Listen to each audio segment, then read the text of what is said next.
Moi, c'est Salim Dadé. Je suis community manager et je suis blogueur également. Ma spécialité, c'est vraiment tout ce qui tourne autour de la communication digitale et du marketing digital.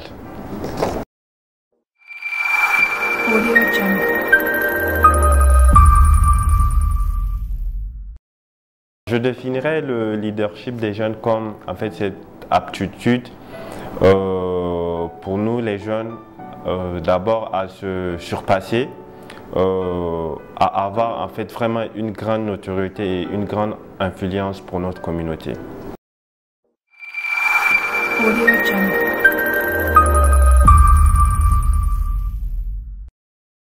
Pour ma part, ça serait difficile de dire oui et non également. Pourquoi? Parce que je pense que il est difficile pour moi de me dire que je suis un leader, mais c'est plutôt aux autres de le dire.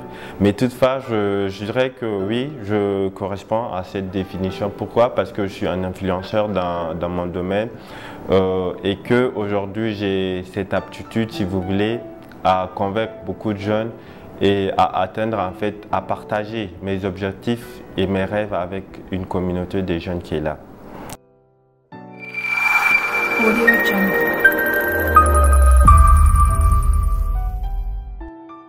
Pour être un leader, c'est quoi? Il vous suffit d'avoir d'abord un objectif, de mettre en fait au-dessus de tout et de regarder à 360 degrés aujourd'hui avant de prendre une décision. Faire en sorte que d'autres communiquent avec vous, que vous les écoutez. Le leader, il fonce, il interagit, il écoute et il prend des décisions à l'amiable et il est au cœur de la gestion des conflits.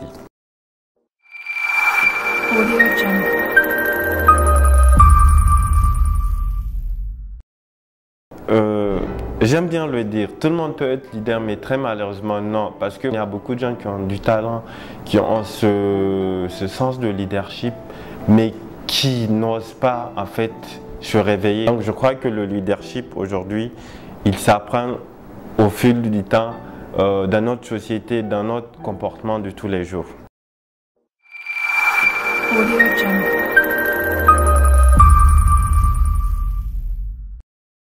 En tant que jeune, moi, ce que je pourrais dire en fait à tous ces gens qui ont du talent, c'est aller au-delà. Il faut oser à faire les choses les plus folles qui puissent exister. C'est quoi réellement qui freine ce talent-là? C'est d'abord la peur, le manque de confiance en soi. Parce que tant qu'on a ça dans la peau tous les jours, on ne peut pas se réveiller et il faut que les gens cessent de dormir. Il existe des déceptions tout au long de notre vie, rien n'est parfait, il faut se battre. Pour un boxeur, ce n'est pas le nombre de coups qu'il prend qui est cette faiblesse, mais en fait c'est de prendre autant de coups, mais de pouvoir se relever. Alors je pense que quand quelqu'un réalise quelque chose, ce n'est pas parce qu'il a plus d'ambition que vous, non, c'est parce que sûrement je me dis qu'il a osé et à vous d'oser.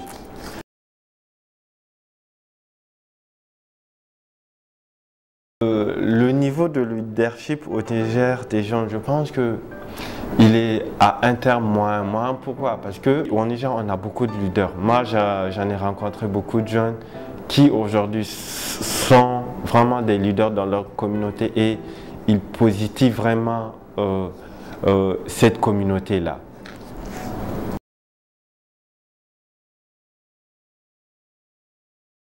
On peut avoir une idée de créer une entreprise ou avoir une entreprise. Les sociétés ou les PME ont tendance à faire plus confiance à un travail qui vient de l'extérieur qui vient du pays. Je pense qu'aujourd'hui, le grand défi, d'abord pour que les gens puissent entreprendre et accélérer l'entrepreneuriat, c'est d'avoir cette aptitude-là à faire confiance aux jeunes. C'est vrai qu'aujourd'hui, l'État fait beaucoup d'efforts avec la maison de l'entreprise qui crée les conditions où à partir de 17 500, vous pouvez avoir une entreprise.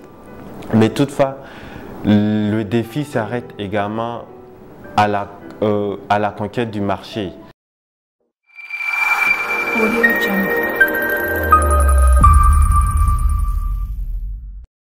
Quel sera votre message aux jeunes Nigériens au chômage qui attendent toujours l'État. Alors, pour ces jeunes Nigériens-là, je dirais une seule chose, c'est de lancer dans l'entrepreneuriat, ne pas attendre de l'État. Parce qu'aujourd'hui, rien qu'avec ce que vous voyez, tantôt on fait des concours d'intégration de la fonction publique, des concours qui sont après annulés. Je pense que déjà ça, c'est une alerte qui est là à ces jeunes-là. On a des outils nécessaires qui nous permettent d'entreprendre à un minime coût. Et je pense qu'il faut se lancer, il ne faut pas attendre l'État. On a du talent, on a du potentiel, on doit mettre ça au service de la communauté.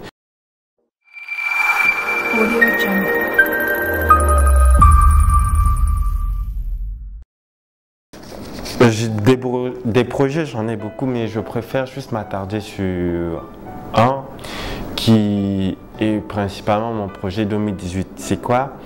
D'abord, c'est mon blog Eco Startup que je viens de lancer, qui va faire aussi la promotion des talents nigériens, mais également des talents africains, de tout ce qui tourne autour de l'entrepreneuriat. Alors, comme première activité ou comme premier programme phare, ce blog va réunir 1000 jeunes Nigériens qu'il va former en blogging, histoire de créer aussi une communauté de blogueurs nigériens qui puissent contribuer au développement de l'économie numérique. Alors, je pense que tant que vous serez connectés, vous entendrez très bientôt de ce projet.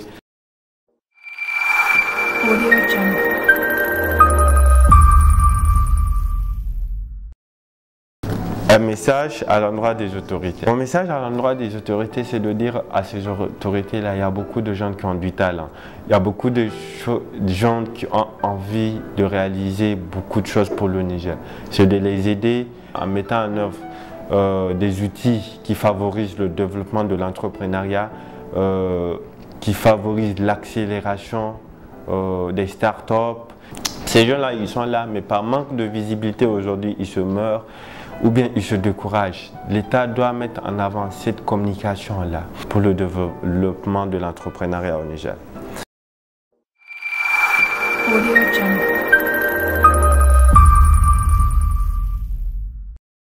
Quelle vision avez-vous pour le Niger? Alors, ma vision, elle est assez large, mais je dirais en quelques termes, ma vision, elle est juste simple. Je voudrais un Niger changeant, un Niger émergent avec des jeunes à la tête, avec un entrepreneuriat facile, durable pour le développement en fait du pays.